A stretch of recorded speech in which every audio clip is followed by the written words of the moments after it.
No capítulo de número 1, as cartas de Pedro estão bem lá no final da sua Bíblia, bem próximo ao livro do Apocalipse. Carta de Pedro, primeira epístola, no capítulo de número 1, e o versículo de número 13 ao versículo de número 16. Os irmãos encontraram? Amém? Diz assim a palavra do Senhor: portanto, estando com a mente cingida ou preparada, sede sóbrios e esperai inteiramente na graça que vos oferece na revelação de Jesus Cristo. Como filhos obedientes, não vos conformeis com as concupiscências que antes tinhais na vossa ignorância. Antes, porém, como é santo aquele que vos chamou, sede também santos em todo o vosso procedimento, ou em toda a vossa maneira de viver. Pois está escrito: sede santos, porque eu sou santo. Amém, meus irmãos? Irmãos, as irmãs louvaram muito bonito hoje, cantando santo, santo, santo. Os nossos adolescentes louvaram o Senhor dizendo: Santo Espírito, nós te convidamos, né? As jovens cantaram: quero andar em santidade. E o texto ele vem bem calhado, porque pouco tem se falado de santidade nesses últimos dias nas igrejas.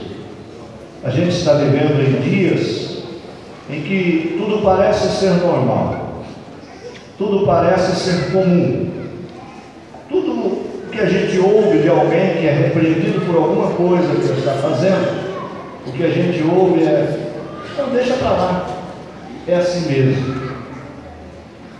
Mas quando nós olhamos para o Deus que nós servimos, nós enxergamos nada mais, nada menos do que santidade. O Deus que nós servimos, Ele é santo, e requer que aqueles que o adorem também o adorem em espírito e em verdade. E isso fala de santidade. E quando nós pensamos em santidade, é difícil a gente entender como é que Deus pode nos chamar de santo, sabendo quem nós somos. Se você abrir a sua Bíblia na primeira carta de Paulo aos Coríntios, no capítulo de número 1 e o versículo de número 2 em diante, Paulo ele escreve aos Coríntios dizendo assim: aos santos de Coríntios, santificados por Jesus Cristo. E Coríntios era uma igreja, irmãos, de muitos escândalos. Era uma igreja que, embora manifestasse todos os dons espirituais, ela era uma igreja que vivia em meio a muitos pecados. Haja vista que Paulo, na continuidade da carta, ele escreve: outrora alguns de vós eram prostitutas, beberrões, mentirosos, ladrões, homicidas, efeminados, e por aí segue. Mas mesmo assim ele escreve a carta dizendo que eles eram santos e santificados por Deus.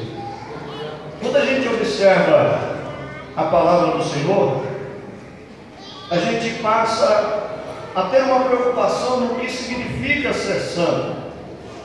Santo é a expressão usada para expressar o que Deus é. Na Bíblia, no hebraico, a gente vai encontrar a palavra kadosh. Kadosh nada mais é do que santo. E o que é ser santo? Santo é aquele que traz os atributos de santidade, é aquele que traz qualidades excelentes, como bondade, amor, justiça, juízo, piedade, consolo, benignidade, longanimidade. Tudo o que se manifesta para o bem das nossas vidas, vem da santidade de Deus. Quando nós falamos do santo, que é o nosso Deus, nós precisamos entender que todo aquele que se aproxima de Deus requer que a sua vida tenha santidade. O autor dos Hebreus, no capítulo de número 12, versículo de número 14, ele diz assim: segui a paz com todos e a santificação, sem a qual ninguém verá a Deus. Então entenda você que se intitula cristão e que diz eu sou crente em Cristo Jesus, que a chave para ver a face de Deus se chama santificação. Se Ele é santo, requer de nós que tenhamos também santidade. E o que é a santidade que Deus requer de nós? A santidade que Deus requer da nossa vida são as qualidades e atributos que existem nele. Quais são essas qualidades? Eu preciso ter na minha vida uma vida de bondade, de lealdade, de fidelidade. Deus precisa encontrar em mim qualidades excelentes que expressam diante dele a minha santidade. Só que ninguém nasce santo. Todos nós que aqui estamos somos chamados por Deus de santos, porque por Ele fomos santificados. Ninguém que aceita Jesus Cristo e vem aqui à frente, levanta a sua mão, entrega a sua vida a Jesus, volta para casa santo já. Não. Ele volta com os seus pecados apagados e uma nova condição de vida, para que então ele entre num processo chamado santificação. A santificação é o processo pelo qual todos nós aqui estamos passando, porque a palavra do Senhor diz que nós estamos sendo aperfeiçoados por esta palavra. Paulo diz que nós somos aperfeiçoados pela palavra. Aperfeiçoamento dos santos. Quem é que trabalha nisso? Os pastores, os obreiros. Cada vez que você ouve uma palavra aqui, o que está acontecendo com você? Você está sendo aperfeiçoado na sua santificação. Então, quando você aceita o desafio de servir a Deus, você automaticamente aceita um desafio de entrar num processo de santificação. Então, ser santo, você só consegue se você aceitar o desafio de santificar-se. E como é que eu faço então, pastor, para entrar neste processo de santificação da minha vida? Eu preciso entender que a santificação acontece em duas fases. Primeiro, renúncia, autonegação. Você quer ser santo? Em primeira instância, você precisa negar a existência desse mundo. Você precisa afastar da tua vida o que é impiedade, o que é injustiça, o que é profanação. Você precisa tirar de perto de você os instintos carnais que vêm todos os dias aflorar na nossa vida. Sabe o velho homem quando acorda em você e diz assim: vamos hoje fazer assim? Você diz assim: não, porque eu estou trabalhando na minha santificação, eu estou mortificando a minha carne para que o meu espírito seja fortalecido na presença de Deus. Então você começa a afastar de você o que é mentira, o que é fofoca, o que é maldizer, o que é levantar o falso testemunho. Você começa a afastar de você pessoas que te influenciam negativamente.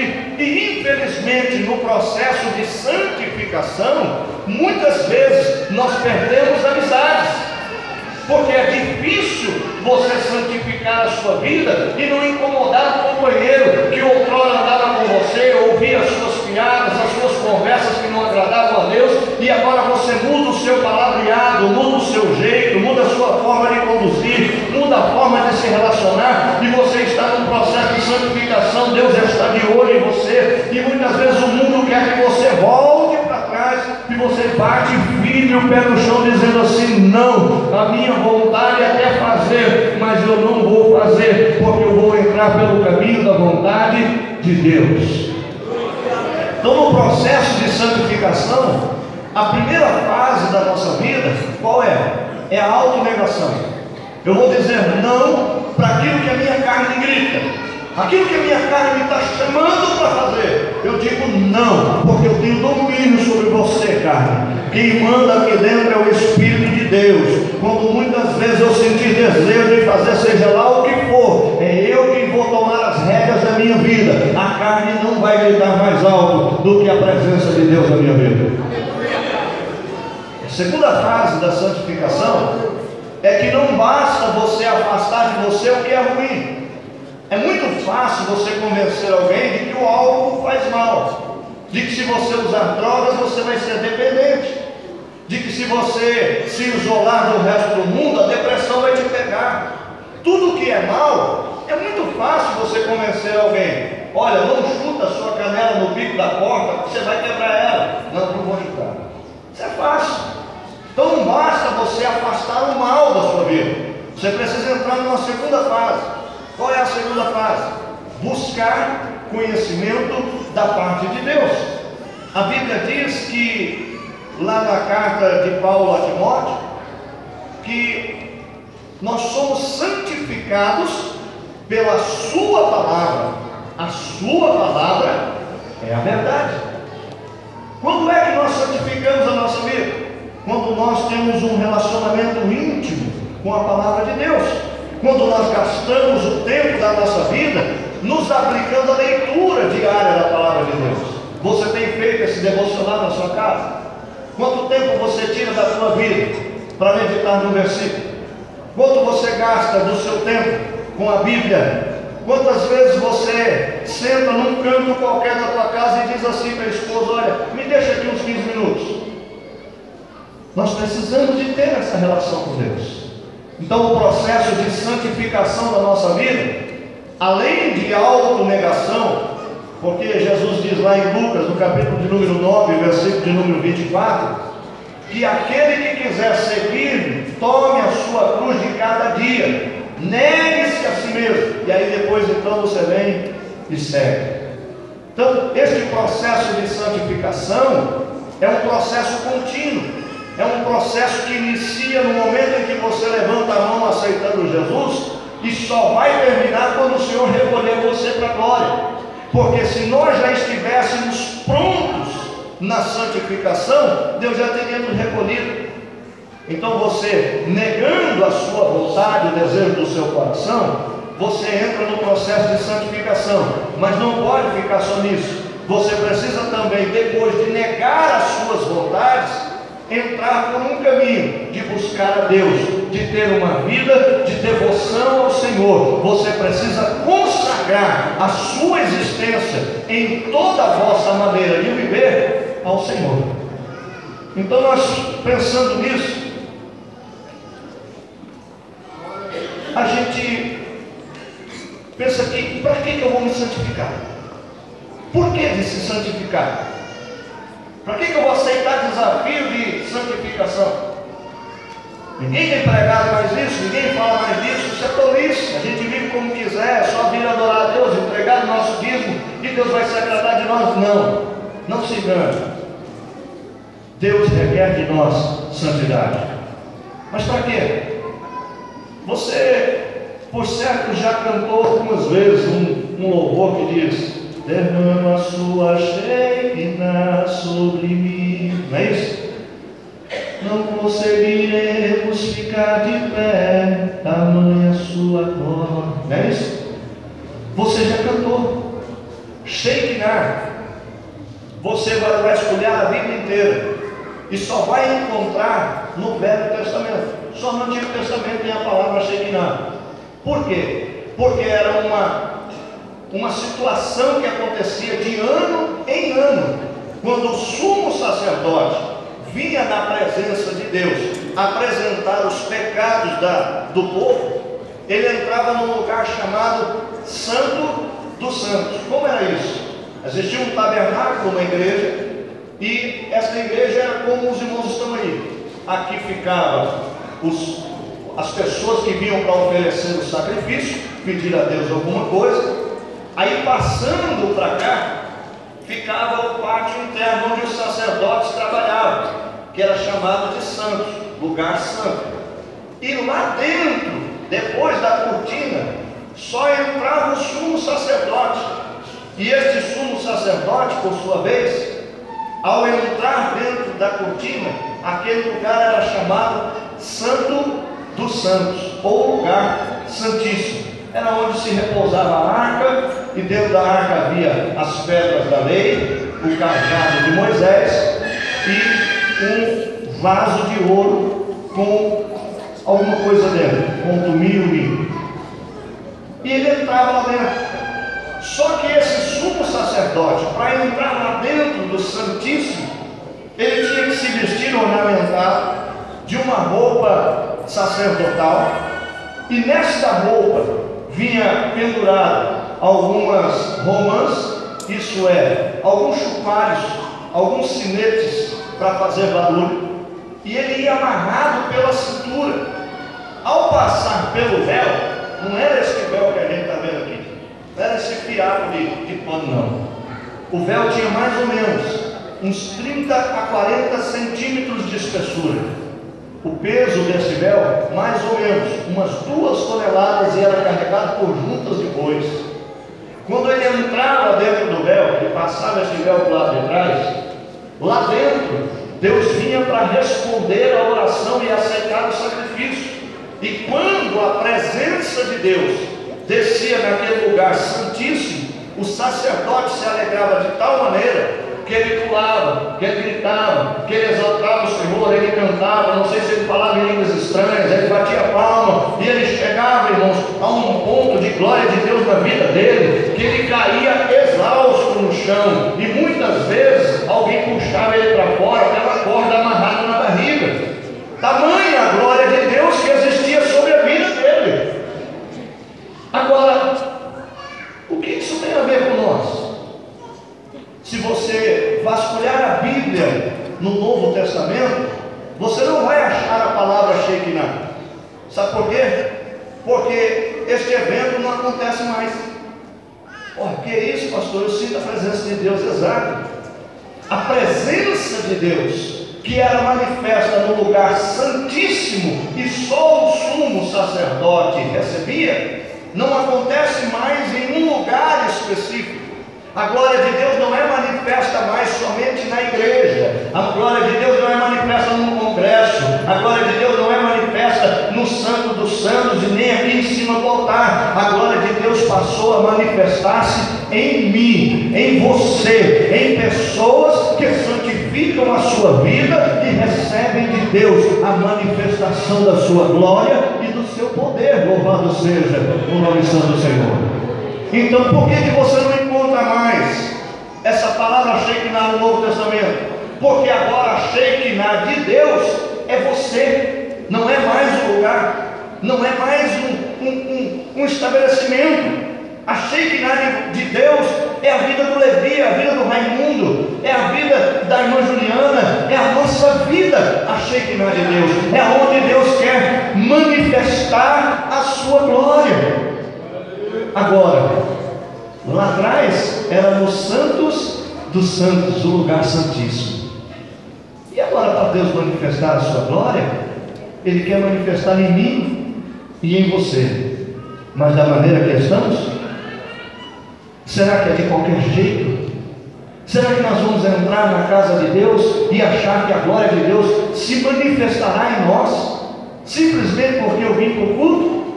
Não.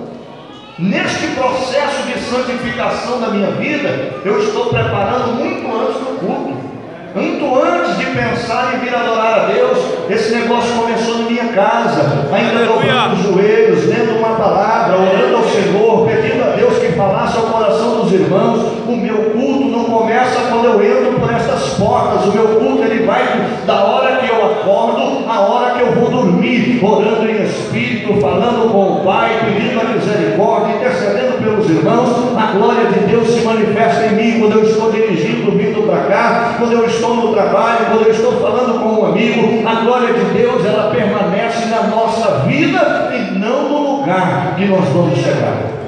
É engano seu achar eu vou lá na igreja hoje para sentir a presença de Deus. Está perdendo tempo. Você deveria sentir a presença de Deus aonde quer que você estivesse. E sabe o que é lindo?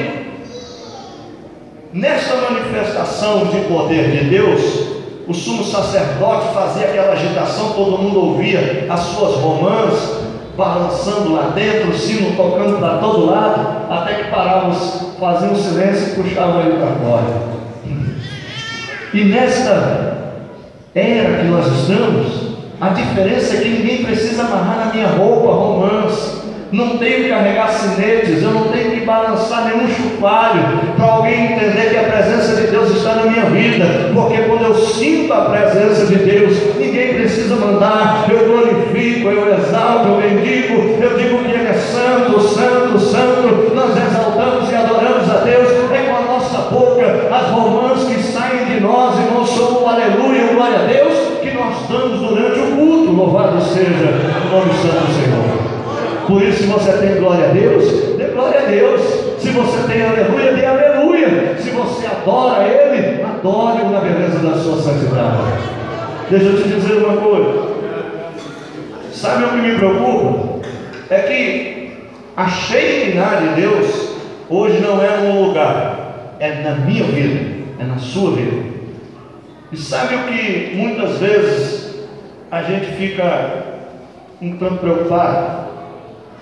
Quantos aqui podem levantar a mão dizendo: você sabe o que significa Icabô ou Icabode? Quantos sabem?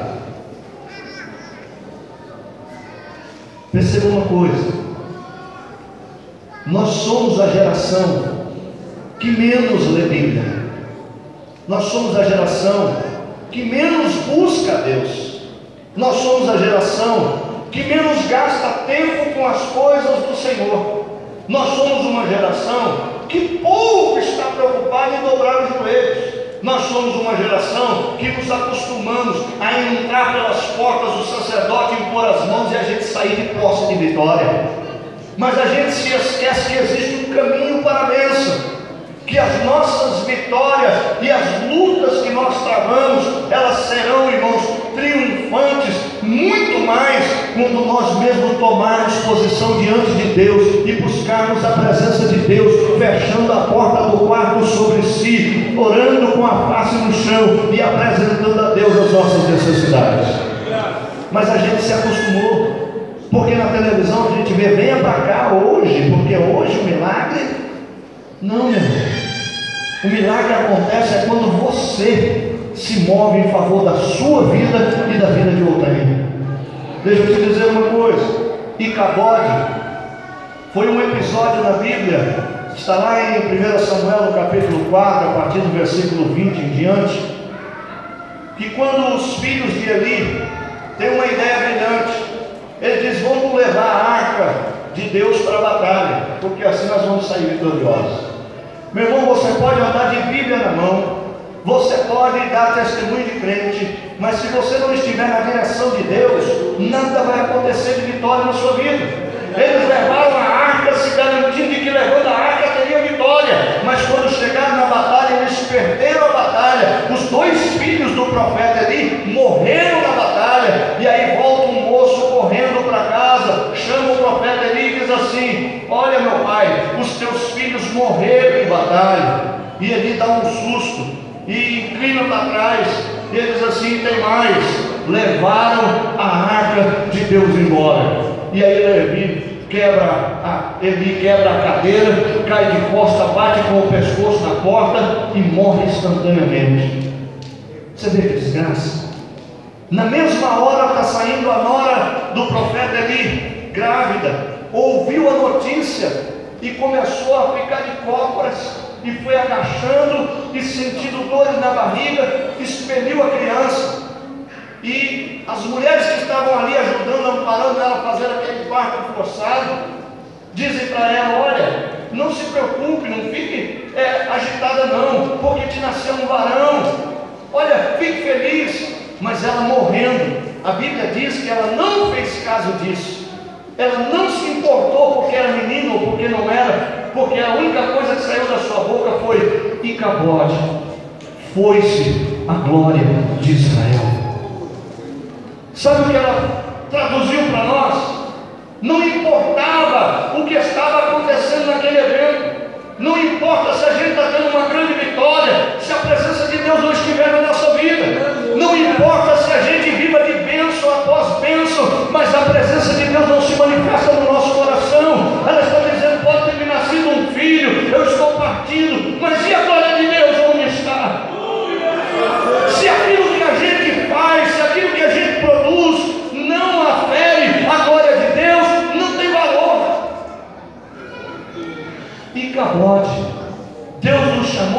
ser Shekinah, mas muitas vezes estamos sendo Icabod. Você quer ver uma coisa? Eu não consigo entender como que às vezes a gente está num culto abençoado e sai um, entra o outro, começa a mensagem, o outro levanta a beber água no meio da palavra, conversa, masca chiclete. Você olha o corredor da igreja, às vezes parece um desfile da Vitória Secret, todo mundo com roupinha diferente, cada dia um modelito novo, as coxas de fora, os bustos quase saindo pela roupa, o camarada vaidoso arrancando a sobrancelha, só falta vir de batom, e faz lá um desenho na barba, põe um risco na cabeça, fura o nariz para todo quanto é lado, se intitula crente. E aonde está a santidade de Deus nisso? Nós vamos aprendendo a palavra de Deus e vamos nos acostumando, mas a gente não tem transformação, a gente não muda. Eu olho para os nossos adolescentes, eles riem dos mais velhos, os nossos aqui não, né? Mas acontece, porque às vezes o camarada sobe aqui e fala aquele jeito interiorano, e aí eu olha como ele fala, né? Olha, mora hoje, falou que é bobo. E a gente ri dos mais velhos, não tem pudor. A gente às vezes esnova o pai, porque ele é analfabeto e agora a gente fez faculdade e se esquece que muitas vezes o pai passou fome para que você pudesse ter alguma coisa. É uma geração que está sem pudor, que ouve músicas mundanas dentro de casa, e alguém está dizendo assim: depois você vai pensar, meu filho, não escuta essa música, mas ele ignora, para ele é normal. Onde está a santidade de Deus nisso? Quando você vier para a igreja e ao sentar nessas cadeiras tiver que fazer isso aqui, ó, não venha com essa maldita roupa, troca ela. A casa de Deus é santa e requer santidade no lugar. Deus está presente e se faz necessário reverência. E você acha que vai se enganando porque lá fora as igrejas estão pregando qualquer coisa? Aqui não, aqui Deus ainda requer santidade da nossa vida. Sede santos porque eu sou santo, diz o Senhor dos Exércitos. Tem gente que não gosta desse tipo de mensagem, mas eu não estou preocupado se você gosta. Eu vou responder pela sua vida diante de Deus. Ou você arruma a sua vida, ou você vai perder tempo na presença de Deus. Essa vaidade exacerbada, eu não consigo entender como que uma mulher de Deus, do ciclo de oração, vai lá e deita em cima da cama, faz uma fotinha assim e põe no Facebook, na capa. Não consigo entender isso. Meninas de 14 anos, 13 anos, 12 anos, 11 anos, será que não tem pai? Será que os pais não olham o Facebook dos filhos? Ah, mas eu não sei mexer com esse trem não, pastor. Mas você diga para ela: vem aqui, senta aqui, me mostra como é que é esse negócio do seu Facebook, mostra as fotos que tem aí, eu quero ver. Na minha casa, eu já disse aos irmãos, vira e mexe, do mesmo jeito que eu faço com os obreiros aqui. Hoje você prega, mas ninguém me falou que ia pregar, não é problema meu, você é obreiro, você tem que saber da sua vida, você tem que ter vida de oração, você tem que ter vida de leitura da palavra de Deus, você tem que ter um devocional seu com Deus. Isso é obrigação do obreiro. Na minha casa não tem aviso, o dia que me dá na cabeça ali, assim, desce aqui e me pega o celular. Ah, mas para quê? Não interessa, quero ver. Não, mas eu estou conversando com essa conversa aí que eu quero ver, dá esse negócio aqui. Aí às vezes até respondo um amigo ou outro lá, e o camarada está pensando que a conversa: Giovana, você me toma uma cervejinha não? Eu digo assim: de onde saiu esse caboclo aqui? Não, ele entrou agora, ele então, e tome, belete na cara. O que é isso? É zelar pela santidade. E enquanto forem menores, eu estou lá. O dia que forem maiores, querem viver sem a minha orientação, vaza, voa, bata asa e vá procurar o seu ninho. Mas enquanto estiver debaixo da minha orientação, segue as minhas regras e aquilo que Deus tem me ensinado sobre a palavra de Deus. Deixa eu te dizer uma coisa: nós somos Shekinah ou somos Icabode? Nós estamos vivendo para a glória de Deus ou para a vergonha de Deus? Eu preciso terminar, mas eu quero voltar aqui à palavra de Deus e encerramos. Todos nós que aqui estamos, nós estamos caminhando para amanhã. Bem certo que a Bíblia diz que o amanhã não nos pertence. Mas enquanto o Senhor permitir que eu esteja sobre a face da terra, eu tenho projetos de vida. Você tem projetos de vida. Se você perguntar ao mais velho aqui nessa noite, se você for lá do pastor Marcelino, o pastor Marcelino está com 100 anos, né? 101? 99, 91. Pergunte para ele: pastor, o senhor já acabou, pode jubilar e descansar. Ele diz: não, senhor, eu quero ver esse templo novo, eu quero dar glória a Deus lá dentro, eu quero estar na conferência mundial de Pentecoste, e se você convidar ele para vir pregar aqui, ele vem. Ele não, meu irmão, ele está a todo vapor. Sabe por quê? Porque ele tem um projeto de vida com 90 anos. Você tem um projeto de vida. Para o seu projeto de vida dar certo, ser triunfante, você precisa pelo menos seguir 3 princípios. É simples. Observe aí a palavra que nós acabamos de ler, capítulo 13, ou capítulo 1 e versículo 13 da primeira epístola de Pedro. E sabe por que nós estamos fazendo isso? Porque na segunda carta de João, ele diz que há um aferidor de medida para a minha santidade. Ele diz: aquele que está nele, em Cristo, anda como ele andou. Será que nós temos andado como ele anda? Será que temos vivido como ele viveu? Será que nós nos assemelhamos a Cristo em alguma coisa?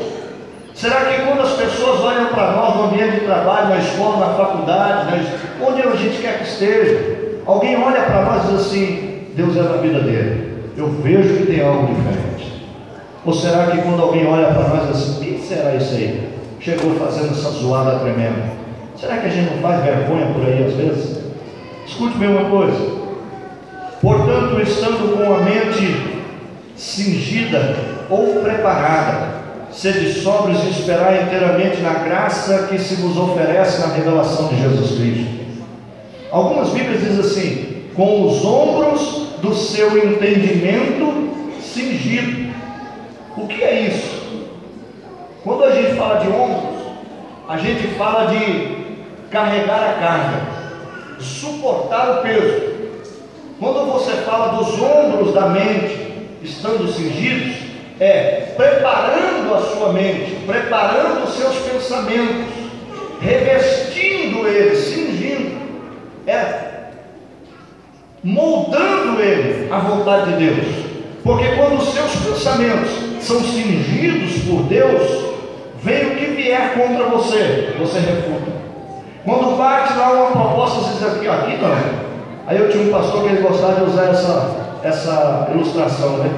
Você já viu de manhã, quando você acorda atrasado, você corre para o ponto de ônibus, e aí já pegou ônibus em dia greve, que aí roda só uns 2 ou 3 na linha, aí você vai lá para o ponto e fica assim, né?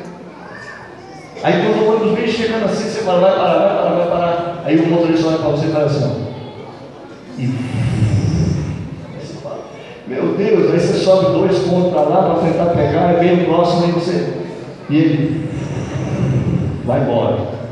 A mesma coisa é o diabo quando vem nos tentar. Ele chega com a sua conversa, com os seus ardis, com as suas investidas, e quando ele começa a vir para o seu lado, você diz: aqui não, ó, aqui já está cheio da glória de Deus, aqui não tem espaço para mentira, para confusão, para fofoca, aqui não, aqui está cheio, pode passar direto, passa. Assim você vai cingindo a sua mente. Com o quê? Com conhecimento da palavra de Deus, com vida de oração, com devoção a Deus, com devocional, com escola bíblica dominical, com busca incessante em fazer a vontade do Senhor. Segundo, versículo 14: como filhos obedientes, não vos conformeis com as concupiscências que antes tinhais na vossa ignorância. Concupiscência fala de desejo desordenado, de vontade que está acima das suas forças, daquilo que você muitas vezes diz assim: eu não vou mais fazer isso, e quando você se vê, se pega fazendo de novo. Quando você fala de concupiscência, você está falando de alguma coisa que nasceu no seu coração e você perdeu o controle. Por que eu tenho que ter uma mente cingida? Porque os meus pensamentos me levarão a tomar decisões, e as minhas decisões não podem ser decididas pela inclinação do meu coração. Olha como isso é sério. Quando a gente olha para a vida de um moço chamado Sansão, esse moço, ele não podia ver uma mulher, ele namorava por todo mundo. Já viu isso? Todo mundo que ele conhecia, ele ficava apaixonadinho, queria casar. Alguém foi lá e roubou a namorada dele, deu para o outro, casou lá. Quando ele chegou para ver a noiva, ela já estava casada. Já pensou na coisa dessa? Aí lá na frente ele encontra uma moça pelo nome de Dalila. Aí ele corre e diz assim para os pais: ô pai, gostei de uma moça, ela está lá no meio dos filisteus lá. E o pai falou assim: mas não tem moça aqui para você casar aqui, meu filho? Você tem que procurar lá fora. Ele: mas é aquela que eu gostei, é aquela que eu vou casar. Não, não faça assim não, meu filho, casa com uma das nossas aqui. Eu falei: não, eu estou sentindo que no meu coração. Você já viu pessoas que você vai orientar e dizer assim: não, vou fazer o que o meu coração manda? Está perdido, meu filho. O que o teu coração manda te leva para a ruína, porque enganoso é o coração mais do que todas as outras coisas. E você deve guardar o teu coração, e coração fala de mente, de alma. Quando você está bem instruído pela palavra de Deus, o seu coração fica blindado. A sua decisão não vai se inclinar porque sente o seu coração, mas porque é aquilo que Deus te orientará a fazer. Então, como filhos obedientes, não fica seguindo o que você sente no seu coração. Siga o que Deus tem te orientado a fazer. Se a tua mente for cingida, a tua decisão será acertada. E aí, por versículo 15: antes, porém, começando aquele que vos chamou, sede vós também santos em todo o vosso procedimento, ou em toda a vossa maneira de viver. Quando você cinge os seus pensamentos, você decide andar no caminho certo. Quando você decide andar no caminho certo, os seus procedimentos, as suas ações, elas passam a agradar a Deus. O seu testemunho muda. Alguém que te via e dizia: isso aí não faz nada, quando ele vê você novamente, ele vai dizer assim: esse camarada é uma bênção. Por quê? Porque você cingiu a mente, tomou decisões acertadas e agiu de forma que agrada a Deus. Então qual é o passo? Pensamentos bons. Vamos ler lá em Filipenses no capítulo 4 e nós vamos encerrar por aqui. Filipenses capítulo 4, versículo 8. Quem achou, pode ler para nós com a voz do trovão.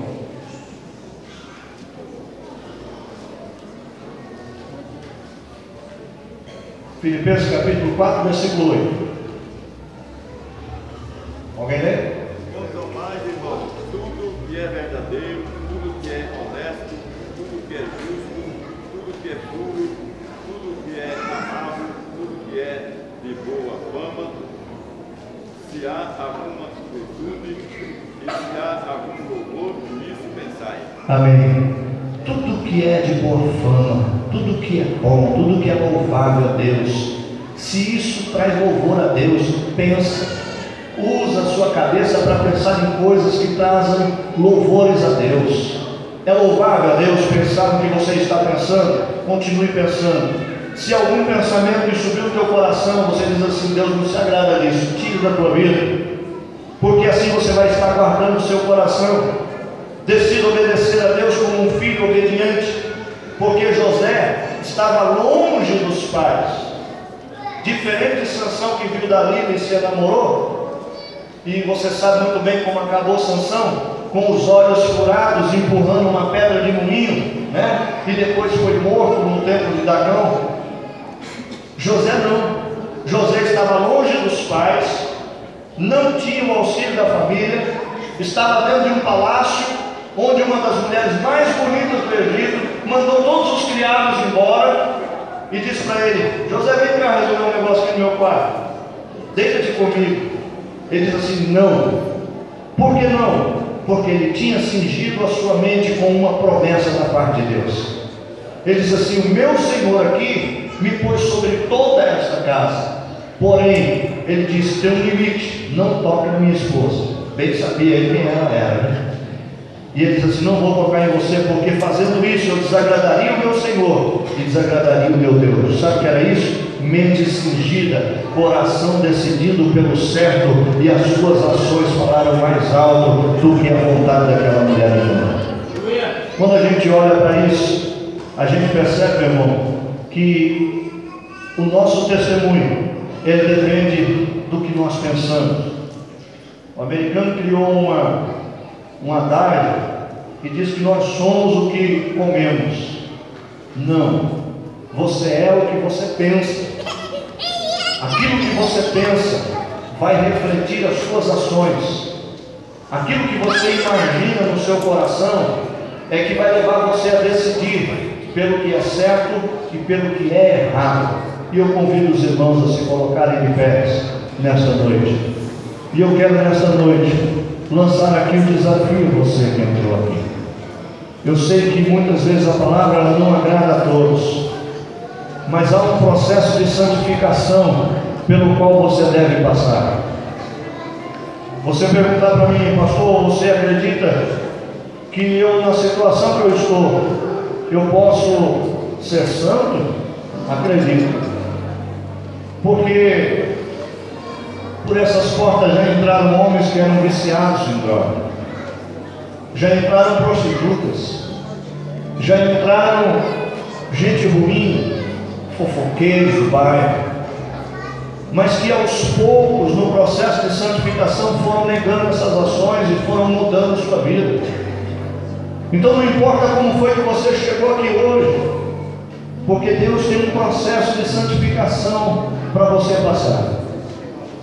E sabe o que eu acho lindo? É que quando você aceita o processo de santificação, Deus diz que você é também santificado por Ele. A Bíblia diz: aquele que Ele chamou, Ele também justificou, e a quem Ele justificou, Ele também santificou. Sabe o que é ser santificado por Deus? É mais ou menos isso aqui. É Deus te pegar no meio de tantas pessoas e dizer assim: a partir de hoje, você é escolhido por mim para carregar a minha Shekinah. Você é veículo da condução da minha glória em você.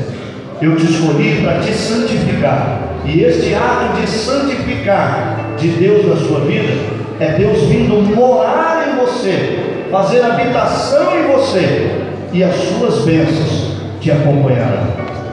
Há alguém aqui nesta noite que, ouvindo a palavra de Deus, entendeu que você precisa ser santificado por Deus?